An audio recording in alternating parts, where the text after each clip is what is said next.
ओम शांति। बाबा ने हमें एक बात विशेष ज्ञान के संबंध में ये बताई है जो सब जगह नहीं बताई जाती और संस्थाओं में जहाँ प्रवचन होते हैं, चर्चा होती है, वो ये कि हर एक चीज का नाम, रूप, देश, काल, गुण, कर्तव्य ये जरूर होते हैं। उसको ही हम कहेंगे कि किसी का परिचय है। जब किसी का परिचय होता है आपस में भी, आपने देखा होगा, हम कहते हैं इनका शुभ नाम ये है, ये फलां जगह के रहने वाले हैं, आजकल यहाँ आए हुए हैं और ये काम फलाना करते हैं, ये बहुत ही सज्जन व्यक्ति है, इत्यादि इत्यादि बातें जो हम कहते हैं वो इनमें आ जाती हैं। नाम, रूप, देश, काल। अब उसकी आयु क्या है वो तो देख रहा है आदमी। कई जगह पर पासपोर्ट बनवाना है, राशन कार्ड बनवाना है, कई जगह पर आयु बतानी भी पड़ती है।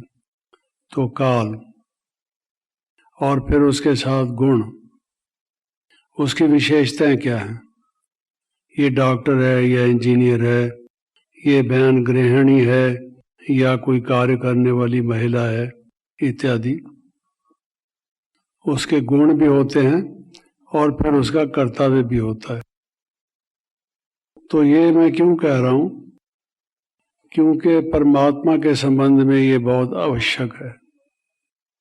अगर हम ये बात मान लेते हैं कि कोई भी चीज संसार में या कहीं भी तीनों लोकों में ऐसी नहीं है, न हो सकती है, जिसका नाम, रूप, देश, काल, गुण, कर्तव्य इत्यादि ना हो। अगर कोई कहता है कि नहीं जी ये जरूरी नहीं है, देखिए फलां चीज है, उसका तो कोई नाम, गुण, कर्तव्य वगैरह नहीं है, या इनमें से कोई एक चीज भी वो बता दे कि ये तो नहीं होती है, कोई बता नहीं सकता। आप में से कोई बता सकता हो तो बताए। हमारी भी चर्चा कईयों से होती है, नहीं बताते। परमात्मा को भी कोई परमात्मा, ईश्वर, परमेश्वर, कृष्ण, राम, कोई ना कोई नाम तो देते हैं ना। चलो परमात्मा का नाम शिव है, हम बताते हैं गुणवाचक नाम, वो नाम नहीं बताते। परमात्मा ये भी तो नाम बताते हैं ना उसका। तो इसके बिना बात आगे बढ़ती नहीं है। अगर किसी की आप चर्चा करना चाहते हैं, किसी के विषय में कोई प्रसंग है, तो ये बातें पता होना जरूरी है, परिचय होना जरूरी है। इसको ही ज्ञान की फाउंडेशन कहते हैं। पहले पहले जब हम ज्ञान में आते हैं, कोर्स कराते हैं हमें, तो ये चीजें बताते हैं हमारा भी कि हमारा आत्मा, वास्तव में हम आत्मा हैं, शालिग्राम हैं, कहाँ के रहने वाले हैं, कब आए इस दुनिया में, कितने पाठ बजाए, हमारा भी बताते हैं और परमात्मा का भी बताते हैं। इसके बिना चर्चा आगे बढ़ नहीं सकती। तो परमात्मा के बारे में ये हमने देखा है कि जो ज्ञान में आते हैं, ज्ञान में नहीं आते उनकी भी बात है, लेकिन जो ज्ञान में आते हैं वो ये बात तो जल्दी समझ जाते हैं। नाम उसका शिव है, वो ज्योति बिंदु है, परम धाम का रहने वाला है और स्थापना, संहार और विना पालना कराता है, वो ज्ञान का सागर, शांति का सागर, उसके गुण वगैरह सब हम बताते, समझ जाते। लेकिन वो स्थापना, विनाश, पालन तो संसार का करता है। हमारा जो पिता शिक्षक सदगुरु है, हमारे साथ इस समय उसका विशेष कर्तव्य ये है, टोटल कर्तव्य तो ये है कि सतयुग की स्थापना होती है, कलयुग का विनाश होता है, फिर पालना बाद में होती है। ये तो हो गया संसार के संबंध में। लेकिन हमारा जो पर्सनल संबंध बाबा से जुटा है, उसमें बाबा ने बताया मैं आपका परम पिता, परम शिक्षक और परम सदगुरु, ये मेरे संबंध है, बताया ना। अब इसलिए जोड़ दीजिए एक चीज, नाम रूप, जैसे मैंने बताया देश काल गुण कर्तव्य इत्यादि, उसमें संबंध और जोड़ दीजिए कि भाई हर एक से कुछ संबंध भी होता है या नहीं होता है, वो जरूरी नहीं है। लेकिन संबंध का भाव होगा या अभाव होगा, या तो संबंध होगा या नहीं होगा। अब कई लोगों से हमारा संबंध नहीं है, उनके बारे में अखबार में आया कि भूचाल आया और वो मर गए, तो जो लोग बहुत मोह ममता में पड़े हुए हैं उनको भी दुख नहीं होगा, कहेंगे हमारा क्या कनेक्शन है। ऐसे तो संसार में कई मरते हैं, कई जीते हैं। जब उनको ये पता लगेगा तुम्हारा जवान बेटा जो वहां गया हुआ था, वो मकान गिर गया, उसके नीचे दब गया, उसका ये हुआ वो हुआ, तब वो रोने लगता है संबंध से। ये प्रेम का होना ना होना संबंध से कनेक्शन है। व्यवहार भी जो चलता है संबंध से चलता है। तो संबंध हो भी सकता है, नहीं भी हो सकता, जैसे मैंने बताया। ये भी हर एक चीज का होता है, संबंध का भाव होगा या अभाव होगा, या तो वो होगा या नहीं होगा। लेकिन इनकी चर्चा के बिना, कोई कहता है परमात्मा से हमारा संबंध यही है कि आत्मा ही परमात्मा है। बाबा कहता है आत्मा ही परमात्मा है, तो वर्षा किससे मिलेगा? उसको परम पिता मानोगे तो वर्षा मिलेगा। देखिए संबंध से कितना फर्क पड़ता है। बच्चे मैं आया हूं आपको वर्षा देने, अच्छा अगर आपका कोई संबंध नहीं है तो परमात्मा आपको ज्ञान कैसे देगा? वो शिक्षक है, सदगुरु है, तब तो ज्ञान देगा। तो हमें जो बाबा ने बताया है कि मैं ज्ञान देने आता हूं, जब ये प्रायलोप हो जाता है, बच्चे दुखी हो जाते हैं। लौकिक जन्म का नाम दादा लेखराज, फिर अलौकिक जन्म का नाम प्रजापिता ब्रह्मा, फिर अव्यक्त ब्रह्मा, फिर भविष्य में श्री नारायण। तो ये नाम रूप देश काल भी कई बता दिए उस आत्मा के। तो डिटेल में परमात्मा बता देते हैं जो मनुष्य नहीं बताते, हर एक के लिए नहीं, सैंपल के तौर से। लेकिन है सबका मालूम। एक का बताने से समझ लो कि हर एक का ऐसे है। जैसे आप चावल पकाते हैं, एक चिमचे में कुछ निकाल लेते हैं, अगर वो गले हों तो आप कहते हैं हाँ गल गए। एक एक चावल सारे तो नहीं निकालते ना, सैंपल निकालते हैं। तो सैंपल बता दिए, दो तीन तो समझ गए कि ऐसे औरों के सबके हैं। अब सबका क्या बताना, आप लोग अपना खुद समझ सकते हैं। तो ये एक बात जो सबकी समझ में नहीं आती। प्रश्न करते हैं अपने भाई बहन भी, पूछते हैं हम लोगों से कि भगवान दयालु है, कृपालु है, हमारा साथी है। बाबा कहता है मैं बच्चों की मदद करता हूँ, ये सारी बात वो कहता है। तो फिर हम लोगों को रोग क्यों होते हैं, कष्ट क्यों होते हैं, हमारे सामने समस्याएं क्यों आती हैं? हम कोई भक्ति भी नहीं करते, हम तो भगवान के हो गए, पूरा समर्पण कर दिया उसको। जब पूरी तरह से उसके हो गए तो अब उसका क्या फर्ज बनता है? हम कहते हैं हम उसकी छत्र छाया में हैं, तो वो फिर पूरा हमारा करे। तो उसके जो कर्तव्य हैं, भगवान क्या करता है क्या नहीं करता, ये ज्ञान में आने वाले भी सब नहीं समझते। उनके मन में भी कई दफा प्रश्न उठता है। मम्मा ने शरीर छोड़ा, उनकी तबीयत ठीक नहीं थी, व्याधि थी, तो उस टाइम भी कई लोग पूछते थे ये मम्मा हैं और इनको ऐसा क्यों हुआ, बाबा ने क्यों नहीं इनको बचाया, मदद की। ये तो जरूरी था इनका रहना यज्ञ के लिए, क्यों, क्या, कैसे, कब, पूछते हैं सब। तो भक्ति मार्ग में भी बहुत होता है, किसी के पास बच्चा पैदा हुआ, कहते हैं भाई मुबारक हो, भगवान ने आपको बच्चा दिया। काम विकार से बच्चा पैदा किया और कहते हैं भगवान ने आपको दिया। और जब मर जाता है रोते हैं, फिर रोते क्यों, भगवान ने ले लिया, जो दिया था वो ले लिया, उस वक़्त रोते हैं।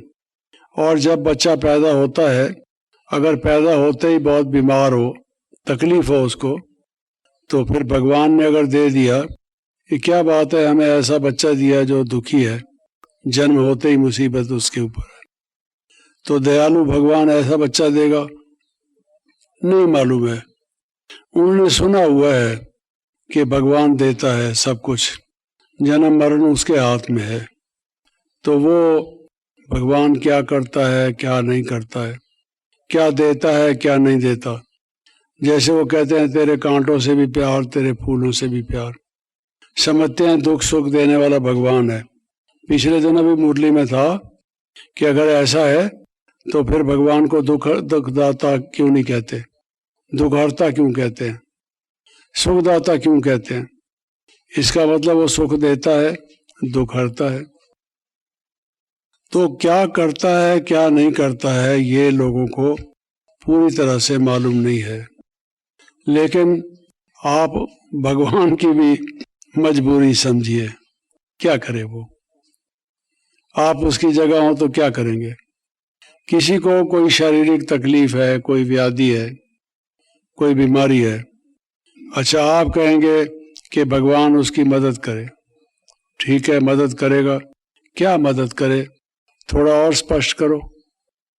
आप कहेंगे भाई फलां व्यक्ति है, उसने बहुत सेवा की है, अच्छा जीवन जिया है, कोई लफड़े तो किए नहीं है, उसकी बीमारी ठीक कर दे। वो तो कर सकता है सब कुछ, उसको हर एक चीज मालूम है, नॉलेज फुल है, ज्ञान का सागर है, वो एलोपैथी, होम्योपैथी, आयुर्वेदिक सब जानता है। कोई ऐसा वो नमक को भी फूका मार दे, वो भी दवाई का काम करेगा, तो वो क्या नहीं कर सकता है? तो भगवान जो है उसको ये मदद दे, उसका रोग दूर कर दे। कहते हैं ना इसको क्यों हो रहा है, कई दफा हम कई जगह गए, किसी किसी को आपस में कहते सुना, जगदीश भाई को ये तकलीफ क्यों हो गई है जी, तो हमारा पता नहीं क्या होगा, ऐसे बोलते हैं। हाँ तुम्हारा क्या होगा, भला होगा, मेरा भी भला हो रहा है, कौन कहता है मेरा बुरा हो रहा है, ये नहीं समझते और डाउट करते हैं कि हमारा क्या होगा। तो मेरी कोई गत तो नहीं बन रही, मैं मुसीबत में तो नहीं पड़ा हुआ, रोचेला तो नहीं रहा। बाबा ने इतनी मदद की है कि रंच भी मुझे कोई दुख नहीं हुआ है, कोई पेन नहीं हुआ, कोई तकलीफ नहीं हुई, इतनी मेरी रक्षा की है।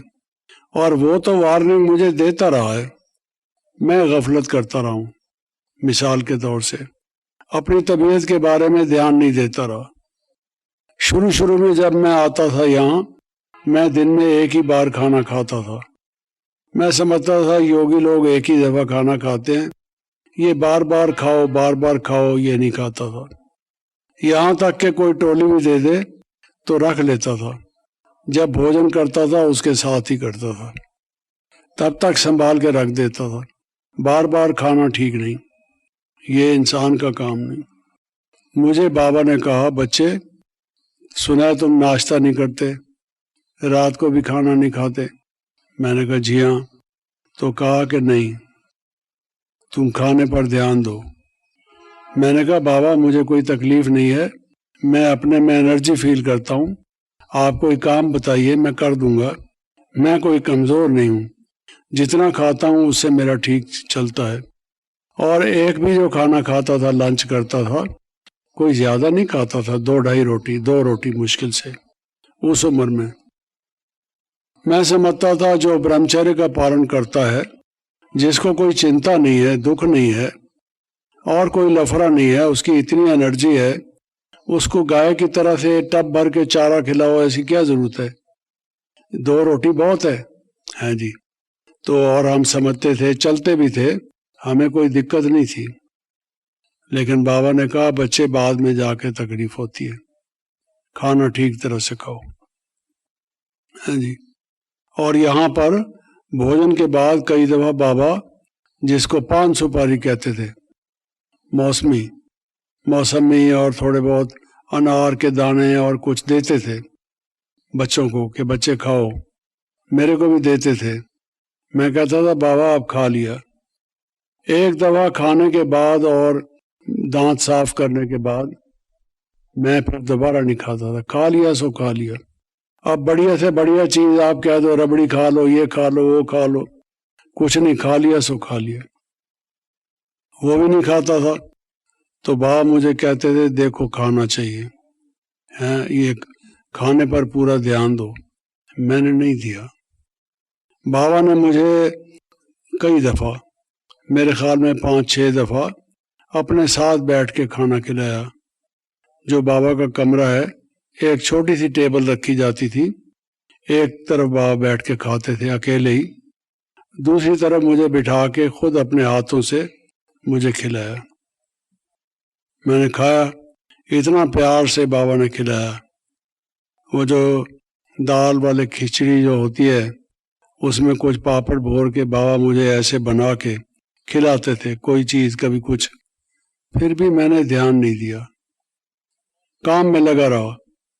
और कुछ कठिनाइयां भी थी। काम ऐसा था, दूर निकल गए काफी शहर से, अब वापस आके खाना कैसे खाएंगे, काम छोड़ कर आएंगे। और इतना तो यह कि मैं आर्थिक संपन्नता नहीं थी कि भाई कोई साधन करके हम खाना खा के फिर दोबारा चले जाएं। रात को पहुंचेंगे, भूख मर चुकी होगी, रात को भी कहेंगे हमें भूख नहीं, कल खाएंगे। तो सारा दिन कई दफा खाना नहीं खाया। तो वो डॉक्टर लोग कहते हैं आपकी बीमारी जो है वो इसी वजह से है कि आपने खाना नहीं खाया। दूसरों की बीमारी इसलिए होती है कि ज्यादा खाना खाया, समझा। अहम तौर से बीमारी इसलिए होती है, तुम्हारी बीमारी इसलिए, लिवर तुम्हारा कमजोर हो गया था, उसको तुमने खाने को कुछ दिया नहीं, उसने काम करना छोड़ दिया, स्ट्राइक कर दी, उससे खराबी हो गई, ऐसा वो कहते हैं। फिर इन्फेक्शन भी हो गया। विदेश में मैं गया था तो पानी वहाँ का पिया, वो ठीक पीने जैसा नहीं था, तो पी लिया। मैं कोई लगभग 50 देशों में गया, वहाँ का म्यूनिसिपल वाटर पी लेता था। लोग कोका कोला, लिम्का ढिमका पीते थे, मैं पानी पीता था, वहाँ भी पी लिया। तो एक दफा पी लिया गलत पानी, तो उससे नुकसान हो गया। फिर उससे बढ़ता गया, अब कई तकलीफें उसके साथ और ऐड हो गई। वो लिवर का तो मैं संभाल रहा था, वो कोई ज्यादा प्रॉब्लम मेरे लिए नहीं था, लेकिन उसके साथ और ऐड हो गए। उसके फिर कई मुझे इशारे बाबा ने दिए कि तुम ज्यादा खड़े मत हो, बैठ के काम कर लो, कुर्सी पर बैठ जाओ, किसी को डायरेक्शन भी देने हैं तो बैठ के उनको डायरेक्शन दो। मुझे कोई थकावट लगती नहीं थी, मैं खड़ा होके ऊपर चढ़ के नीचे उतर के चल के करता रहा। वो भी नुकसान उठाया। लिवर की जिसकी कठिन तकलीफ हो जाए, जैसे मुझे है, उसको सीढ़ियां नहीं ज्यादा चढ़नी चाहिए। मैं और ही तेज रफ्तारी से चलता था। लो मैं चढ़ के दिखाता हूँ। अब ये ओम शांति भवन की सीढ़ियां थी, लोग चढ़ रहे होते थे, मैं सोचता था इनसे तेज चलूं मैं, हाँ जी, करता रहा। तो कई चीजें ऐसी गफलत की। फिर भी बाबा ने मेरी इतनी मदद की है, मैं क्या बताऊं आपसे। तो ये हम जो सोचते हैं कि भगवान क्या करता है क्या नहीं करता, जो हम उम्मीद रखते हैं कि वो जादू का डंडा घुमाए ऐसे ऐसे और मेरा लिवर ठीक हो जाए, हाँ जी, प्रकृति के अपने नियम हैं और वो उन नियमों को तोड़ता नहीं। वो नियामक है, जो नियम है उनके अनुसार चलता है ड्रामा सारा। जो खराब हो गई चीज, अब उसको ठीक कर सकते हो तो करो। जो पुर्जा बिल्कुल खराब हो गया, हो ही नहीं सकता ठीक, तो उसका चलाओ जब तक चलता है, उसके बाद देखी जाएगी क्या होता है। तो लेकिन बाबा की मदद नहीं मिली ऐसा मैं नहीं कह सकता। पूरी मदद मिली है, हर मौके पर मदद मिली है, भरपूर। बाबा ने माला माल किया है, झोली भरी है, कोई कमी कसर नहीं रखी है। कोई बात मैं ऐसा नहीं कह सकता कि बाबा ने ये कर सकते थे, बाबा ने ये किया नहीं, ऐसा नहीं है। संपूर्ण बाबा की कृपा रही है। तो क्या करता है क्या नहीं करता, वो न समझने के कारण कई लोग ये कहते हैं कि जो भी ये धर्म प्रचारक हुए उनको इतना कष्ट हुआ, अच्छे लोगों को, और खराब लोगों को नहीं होता। ये क्या कारण है? ऐसे देखने में तो आता है ना, जो ऐसे लोग हैं कुछ और टाइप के, उनको कई वो ठीक चलते हैं। पैसे के बारे में भी ऐसा कहते हैं लोग कि जो भ्रष्टाचारी हैं खूब पैसा कमा रहे हैं, बिल्डिंग बनाई हुई हैं, कारें रखी हुई हैं, और जो अच्छे लोग हैं उन पर मुसीबत आती है। तो भी लोग ऐसे कहते हैं। कहाँ है भगवान? अगर भगवान है तो उनको सजा क्यों नहीं देता? वो बढ़ते जा रहे हैं और अच्छे लोग जो हैं वो दुख पा रहे हैं। तो ये चीज नहीं मालूम लोगों को, वो क्या करता है क्या नहीं करता। ये अनुभव करने और समझने की महीन बात है। अब मैं भी काम में लगा रहता था, हमेशा लगा रहता था। धीरे धीरे कम किया मैंने। मधुबन में बड़ों को मैंने मेरे ख्याल में 12-15 वर्ष से कहना शुरू किया कि अब मेरी रिटायर्ड लाइफ है, मैं जहाँ तक हो सकेगा करूँगा, लेकिन अब दूसरे आने चाहिए, उनको चांस मिलना चाहिए, और मैं करूँगा लेकिन उस तरह से नहीं जैसे पहले।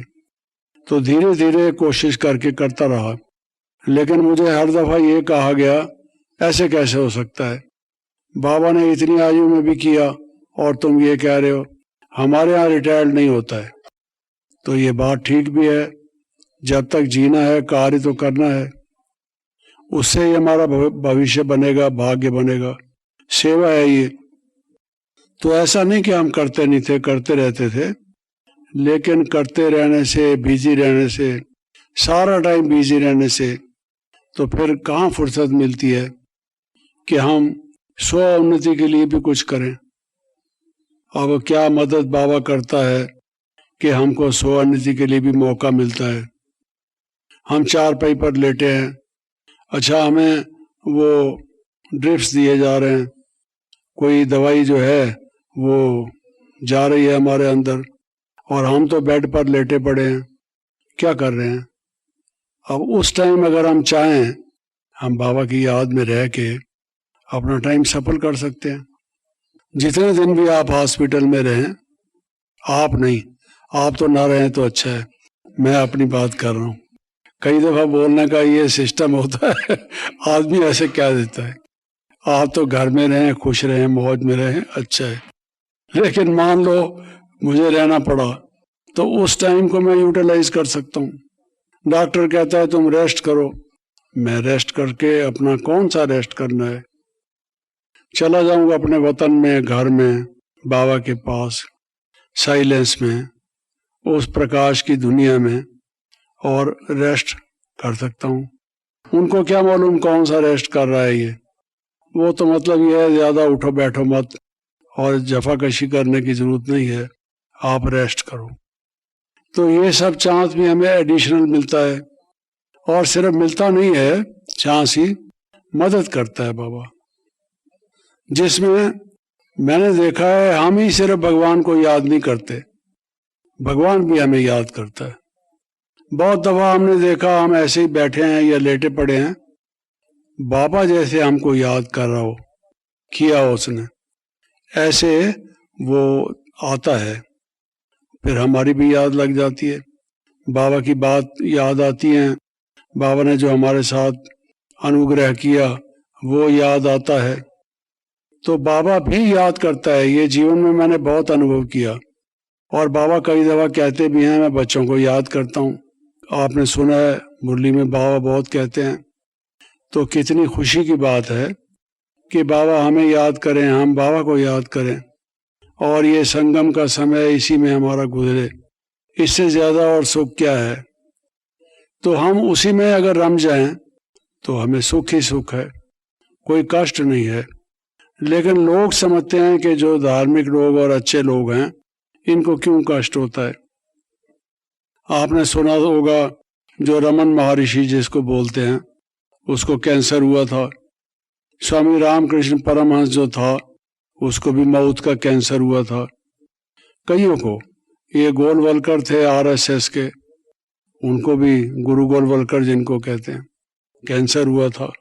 कितनों की मिसाल दें हम। अच्छा, कईयों को कैंसर नहीं हुआ तो कष्टपूर्ण रोग हुआ, उनको तकलीफ काफी हुई। हमें तकलीफ कोई नहीं हुई। बाबा ने तकलीफों से हमें छुड़ा दिया। और फिर कल को कुछ होता भी है तो हमारा किया हुआ हिसाब किताब है, वो लगेगा किसी को कि भाई कष्ट हो रहा है, लेकिन मैं समझता हूं ऐसा होगा, होता नहीं है, फीलिंग नहीं होती है। वैसे भी जीवन में मैंने अनुभव किया है कि कोई कष्ट आए हैं, लोगों ने हमको तकलीफ दी है, कोई रोग की बात नहीं, वैसे भी। तो एक दफा की मैं बात आपको बताऊं, मैं कोर्ट में जा रहा था, एक बहन का केस था, उसको उसकी वजह से कोर्ट में छुट्टी हो गई। तो मुझे वो लोग देख रहे थे, ये कहाँ है, जो केस के दूसरी पार्टी थी, इंस्टीट्यूशन के खिलाफ, जो केस का जिन्होंने जवाब देना था। बहुत, वो तो क्रोधी लोग होते हैं। लंबा किस्सा है, वो सारा नहीं सुना था, लेकिन खूब पकड़ के मेरी पिटाई की उन्होंने, अच्छी तरह से पिटाई की। दांत पर मुक्के मारे, पेट में लात मारी, जूते मारे, और ऐनक मेरी किधर चली गई। कुछ थैला मेरे पास था कागजों का, छीनने की कोशिश की, धक्के दिए। 9-10 का 12 का ग्रुप था, सारे खूब वर्षा की उन्होंने चारों तरफ से। तो मैंने उनमें से 2 आदमी पकड़ लिए जो सबसे कमजोर थे, उनको नहीं जाने दिया। तो बाकी भाग गए डर के मारे कि हमें ना पकड़ ले, हमारी नौकरी छूटेगी, बीवी कहेगी तुम काहे को चक्कर में पड़ते हो। उन 2 को पुलिस के हवाले किया। लेकिन मेरा कहने का भाव ये है कि उन्होंने चाहे जितनी भी पिटाई की, मेरे को उस टाइम जरा भी महसूस नहीं हुआ। किसी ने मेरे को स्पर्श भी किया है, ऐसा भी मुझे नहीं लगा। हालांकि उन्होंने तो पूरी तरह से कोशिश की अपना जोर दिखाने के लिए। और आपको पता है हम लोगों का तो यही रहता है, क्रोध नहीं करना, हिंसा नहीं करनी। हम लोगों ने कुछ नहीं किया, एक दो मुक्का लगा देते या टांग हम भी लगा देते। हैंडीकैप तो नहीं थे, कर तो हम भी कुछ सकते थे, ज्ञान में ना होते तो कुछ गलत काम करते। लेकिन अभी तो बाबा की सेवा में थे, शिक्षा में थे, कुछ नहीं किया। लेकिन जरा भी कुछ महसूस हुआ हो, मक्खी भी बैठती है तो पता लगता है कि मक्खी बैठी थी यहाँ, कुछ भी ऐसा नहीं लगा। तो लोगों को तो लगा होगा आज हमने इसकी खूब पिटाई की है, याद करेगा, हाँ जी, इसके कान लाल कर दिए हैं, नाक को मारा है, इसके दांत को मारा है, निकाल देंगे इसके, पता नहीं क्या सोचेंगे। लेकिन हमको जरा भी महसूस नहीं हुआ। ऐसे कई अनुभव हुए, ऐसा नहीं कि रोज मेरी पिटाई हुई, और भी कई अनुभव हुए। उससे मैं समझता हूं कि बाबा कितनी मदद करता, बहुत मदद करता। तो ये लोगों को नहीं मालूम है कि जब किसी के मन में ये है हमने बुरा काम किया नहीं, किसी को तकलीफ दी नहीं, किसी से हमारी दुश्मनी है नहीं, है, और कोई हमारे मन में इच्छाएं नहीं, ये पूरी हो जाए वो पूरी हो जाए, दुनिया के लफड़े नहीं, हमको क्यों कष्ट होगा? आप सोचिए, जैसे वज्र का शरीर बना हुआ हो, उसका हाथ दर्द हुआ होगा जिसने हमको मारा होगा, जैसे मेटल के बने हुए होते हैं हम, समझा, हमको कुछ कष्ट नहीं हुआ। कई मिसालें ऐसी हमने देखी। तो ये जो कईयों के मन में प्रश्न उठता है कि भगवान ऐसा क्यों नहीं करता, ऐसे ही कई बिजनेसमैन हैं, वो बिजनेस के लिए पूछते हैं। हम ज्ञान में आए, उससे पहले बहुत कमाई होती थी, हमारा बिजनेस ठीक चल रहा, जब हम ज्ञान में आए उसके बाद नुकसान हो गया, ये हो गया वो हो गया, बाबा ने हमारी मदद क्यों नहीं की?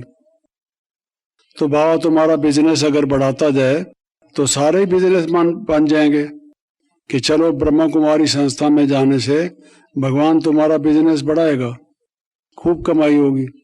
नहीं, वो तो तुम्हारा काम है, बाबा कहते हैं। हमेशा लोग ये उम्मीद रखते हैं कि भगवान सब कुछ करेगा, हर तरफ से, हर बात में समझते हैं भगवान हमारा करेगा। मदद करता है, हिम्मत करने वाले की मदद करता है। कंडीशन ये है, तुम थोड़ी सी भी हिम्मत करोगे, मैं उसकी कई गुना बढ़ के मदद करूंगा।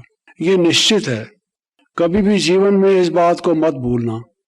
थोड़ा सा भी कष्ट है, कभी रंज भी नहीं सोचना कि बाबा मदद नहीं कर रहा या नहीं करेगा। असंभव है। उसका वचन अटल है। वो ऐसा है ही नहीं कि कहे मैं मदद करूंगा और ना करे।